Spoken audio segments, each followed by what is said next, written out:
Crop News brought to you by Kansas Soybean Commission, the soybean checkoff, progress powered by Kansas farmers.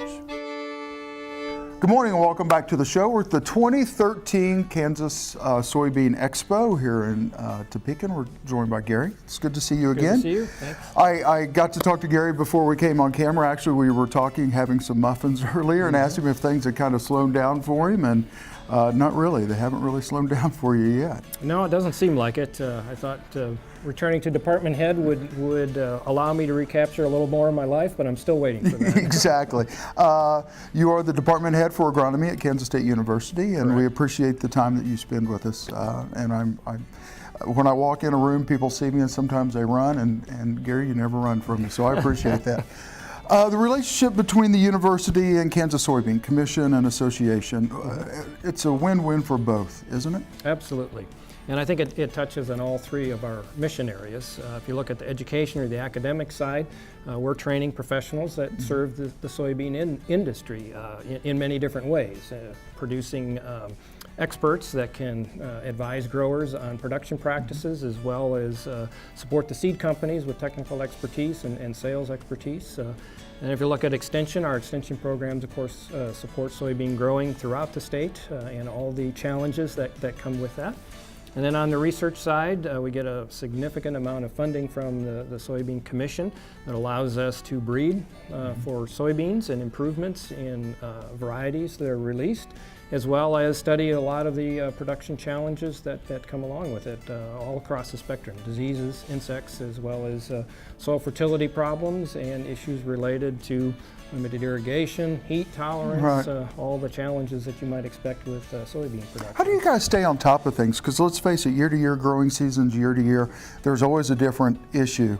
The past couple of years, of course, the drought's been an issue. Now we've got Roundup resistant weeds. I mean, there's always something different. How do you guys in agronomy stay kind of ahead of the game? Right. Or can you? Well, we sure try. I'd say a couple of main strategies that we use. One is that we rarely find the answer to a problem in one growing season, and that's because of the variability that you just described. So all of our studies are usually a minimum of 2 or 3 or maybe even more growing seasons and or locations. So we take into account some of that variability with our approach to the research that we do. And then the second strategy is that we as a land grant are connected with the entire scientific community, other land grants and the research community at large, and we actively participate in scientific meetings and other endeavors that keep us in touch with the latest and the greatest across the entire country and even the world. So we bring all of that back to Kansas and put it to use to solve Kansas problems. Well, let's face it, we've got a board, Kansas Soybean, Kansas Commission board that really likes to fund research, and the checkoff dollars that soybean farmers pay when they go and dump their beans goes to that research. Is it nice to have an association that really believes in research? Not that the other ones don't, but Kansas seems to be one of those associations that really gets on board when it comes to research. It does, and it's a great relationship. I mean, one of the missions of the land grant is to serve agriculture, and what better way than to have a direct connection between the people who are doing the research, education, and the extension, and the people who are funding it. And the checkoff programs are a perfect example of that, and it works extremely well in Kansas. Well, we're going to take a quick break, if that's all right. When we come back, we've got some kind of cool, exciting news that we're going to talk about with Gary. So stick around. You'll hear that news first right here on Ag AM of Kansas. We'll see you in just a minute. Crop News brought to you by the Kansas Association of Wheat Growers and Kansas Wheat Commission. Together, we are Kansas Wheat.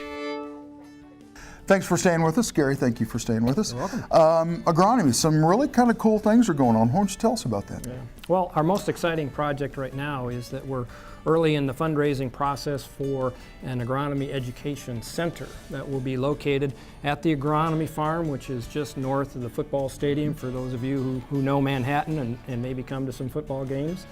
We use that facility being the land and all the buildings there, extensively for education efforts We estimate over 3,000 people a year come through that facility, and it can be anything from kids' field days where we have 600 fourth graders come through every year, to ag consultants that come in for our summer schools, to ag agents and district extension agents that come in for our summer schools to learn about crop production practices. But we don't have any educational facilities there. We use a machinery shed often, and we have to move out the equipment, sweep the floor up. There's no climate control, these sorts of things, no screens for using audiovisual equipment.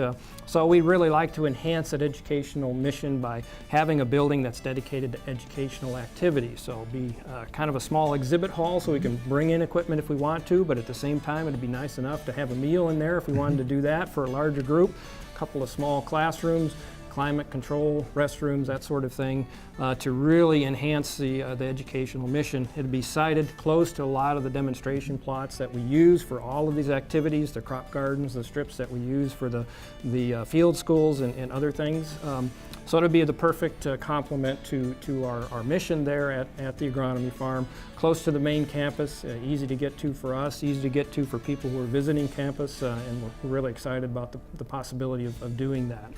So we've just started fundraising. It'll be entirely privately funded, and we hope maybe within a year we'll have enough funds we can start construction, and within 18 months we'll have a building in place and maybe in use for the 2014 summer season.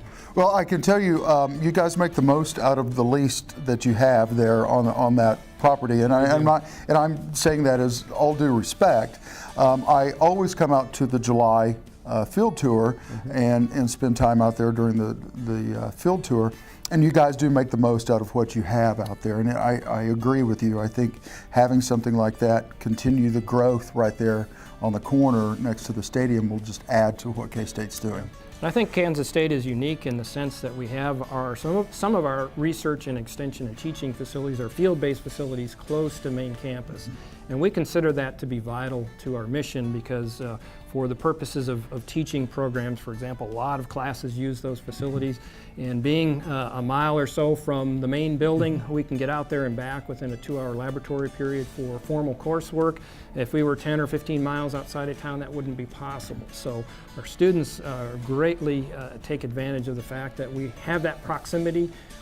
The campus is also undergoing a master planning process, and that will be supportive of use of that land for ag research, teaching, and extension. So it's all falling together very nicely, and with this new education center, we really think we'll have most of what we need. And it's a nice tie. You've got IGP right there. You've got the feed mill that's going up right now. You've got the wheat new offices there. You've got the flour mill there. So it would be just a nice tie. It would be phenomenal. Kansas Crop Improvement right next door. We also have the Foundation Seed Program on the property, so definitely serving agriculture in many different ways. And not to forget the stadium right across the street. That's right. Yeah, Gary, it's good to see you. Thank you much. Thank you for your time. Yep.